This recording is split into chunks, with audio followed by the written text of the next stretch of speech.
আমিনুল সাহেবের পরে যদি নেতাকর্মীরা মনে করে তাহলে আমাকেই মনে করে, কিন্তু বাট সেটা আমি হইনি, কখনই হইনি। আর ভবিষ্যতে হওয়ার তো প্রশ্নই আসে, কারণ আমি সততার মধ্যে থেকে দেখেছি।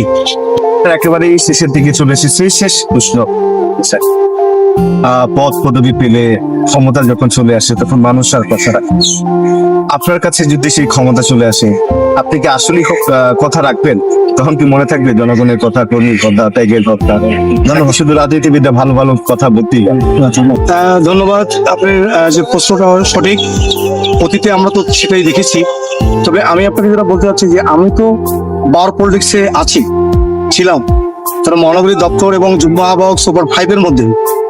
আমিনুল সাহেবের পরে যদি নেতাকর্মীরা মনে করে তাহলে আমাকেই মনে করে, কিন্তু বাট সেটা আমি হইনি, কখনই হইনি। আর ভবিষ্যতে হওয়ার তো প্রশ্নই আসে, কারণ আমি সততার মধ্যে থেকে দেখেছি যে কর্মীদের যে ভালোবাসা, জনগণের যে ভালোবাসা এবং সমাজের প্রতিটি মানুষ কিভাবে মূল্যায়ন করে সেটা আমি দেখেছি। অতএব এখানে থেকে নিজেকে খারাপ করার কোনো সুযোগ নেই। আমি তো আমার বক্তব্যের প্রলম্বে আপনাকে বলে দিয়েছি যে ঢাকা শহরে কিন্তু আমার কোনো বাড়ি নেই, আমার কোনো গাড়ি নেই। ভবিষ্যতে যখন যদি আমাকে মাননীয় প্রধানমন্ত্রী, বিএনপির চেয়ারম্যান যদি আমাকে দায়িত্ব দেয়, তখন আপনারা ইন্টারভিউ নেবেন, দেখবেন যে আমার পরিবর্তন হয়েছে কিনা। কখনই হবে না, কারণ আমি আমার এই সততা, এই নিষ্ঠা এবং আদর্শের মধ্য থেকেই আমি জাতিকে দেখেছি। এটা পরিবর্তন হলে আমি নিজেই ধ্বংস হয়ে যাবো, এর পরিবর্তন হলে সমাজ ধ্বংস হয়ে যাবে। অতএব সেটা আমি করতে দেবো। অতএব আমার সততার মধ্য থেকে এক চুলো আমি বিচ্যুতি হব ইনশাল্লাহ।